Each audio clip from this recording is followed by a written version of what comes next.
Bom dia, hoje nós estamos aqui para falar, é o segundo vídeo sobre movimentos sociais, e então a gente vai começar assim.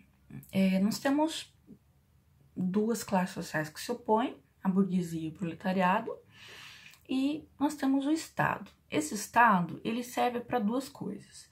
Serve para fazer com que o capitalismo se mantenha, né, apesar das suas contradições, por isso ele serve para manter a burguesia e também serve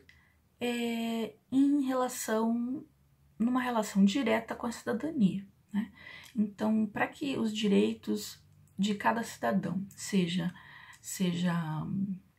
obedecido, seja real e não só na forma, o Estado é que tem que fazer isso.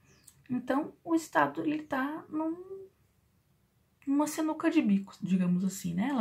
O Estado tem duas funções que se contrapõem.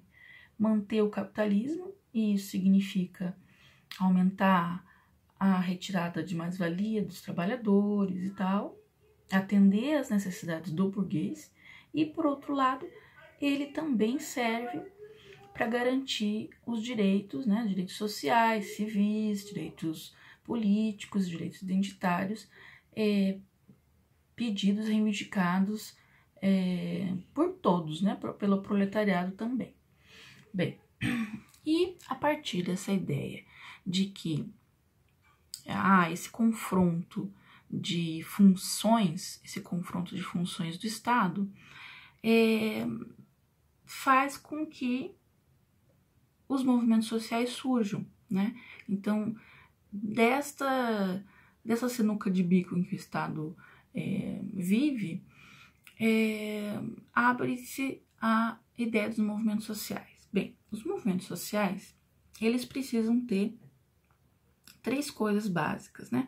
Ter um projeto, ele tem que ter uma capacidade de comunicação para com as pessoas que estão envolvidas naquele movimento social e também aqueles a quem esse movimento social reivindica algo, e precisa ter organização. Essa organização, ela tem que ter necessariamente alguns recursos financeiros, né? Mínimo, né? Para que ele consiga se efetivar. Bem, nesse projeto, ele tem esse projeto construído pelos movimentos sociais, ou por cada um dos movimentos sociais, ele é constituído por uma mesma ideologia, por uma mesma visão de mundo, né? Entendendo aqui ideologia não como Marx imagina, mas como uma visão de mundo. Bem, que mais? Se a gente for ver na história do Brasil, nós temos aí inúmeros exemplos de movimentos sociais. A Revolta da Chibata, por exemplo, em 1910, em que teve uma revolta dos marinheiros negros, né, que apesar do fim da escravidão, eles ainda eram alvo de castigos físicos com a chibata. Então houve essa revolta para que a marinha retirasse esse tipo de castigo físico das suas regras, né? Nós temos Canudos também, que é bem conhecido. E se a gente for ver na história, a gente tem dezenas de movimentos sociais na história do Brasil. Isso porque normalmente a gente pensa no brasileiro, no Brasil, como um povo, como uma nação que parada, né, que não faz nada, que não reivindica nada. Isso na verdade, não é verdade, né? Então, nós temos inúmeros, eu só coloquei dois aqui para vocês terem uma ideia. Bem, o movimento sindical do fim do século XIX e início do século XX, que é bem o período do início da industrialização no Brasil, e esse movimento sindical que se mostrou através de muitas greves e tal, eles reivindicaram, por exemplo, 8 horas de trabalho diária, fim do trabalho infantil e mais segurança no trabalho, ou seja, as pessoas muitas vezes se machucavam enquanto trabalhavam, então isso também era reivindicado por esses movimentos do final do século XIX e início do século XX. Então a gente pode dizer que essas greves foram greves longas, bastante combativas. Elas, por causa delas, é que no governo Vargas, um pouco depois, surgia a CLT, a consolidação das leis do trabalho, que foram fundamentais para regular as relações de trabalho e capital. Bem, a partir dos anos 70, né, do século XX, há uma alta muito grande do custo de vida e surgem movimentos sociais que reivindicam saúde, transporte, moradia, ou seja, movimentos que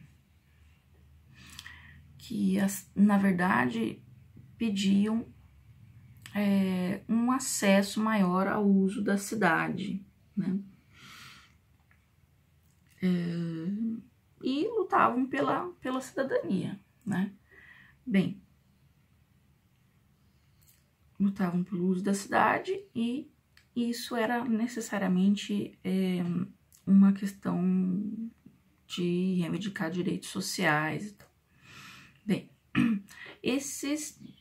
além disso, esses movimentos lutavam pela igualdade, pelo direito à igualdade e pelo direito à diferença. Aí entrando, então, os grupos de movimentos identitários, como, por exemplo, os movimentos feministas, os movimentos LGBT e assim por diante. Bem, esses movimentos, eles participaram ativamente na luta pela democracia, que a gente está falando no período da ditadura militar, né? E, na atualidade, surgem diversos movimentos sociais, tanto reformistas quanto conservadores, e esses movimentos são apoiados pelas redes sociais, ou seja, todas as redes sociais agora, elas são usadas para juntar pessoas, né, com a mesma visão de mundo e tal, e para organizar mesmo as lutas, né, organizar as ações que serão efetivadas por esses movimentos sociais.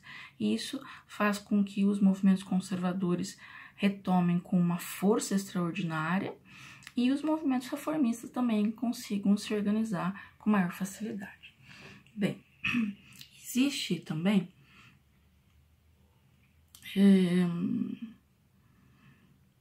os primeiros movimentos sociais de luta pela terra e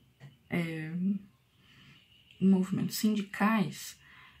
A sociologia começa a chamar esses movimentos de velhos movimentos sociais. Por quê? Porque depois desses movimentos surgiram os movimentos mais relacionados ao acesso à cidade e aos direitos da cidadania, ampliação dos direitos da cidadania, movimentos sociais, de direitos sociais, direitos civis, direitos identitários e assim por diante. Então, esse é o quadro aí dos movimentos sociais. Esse é o nosso segundo vídeo. Essa aula foi baseada no livro Sociologia para Jovens no Século XXI. Beleza?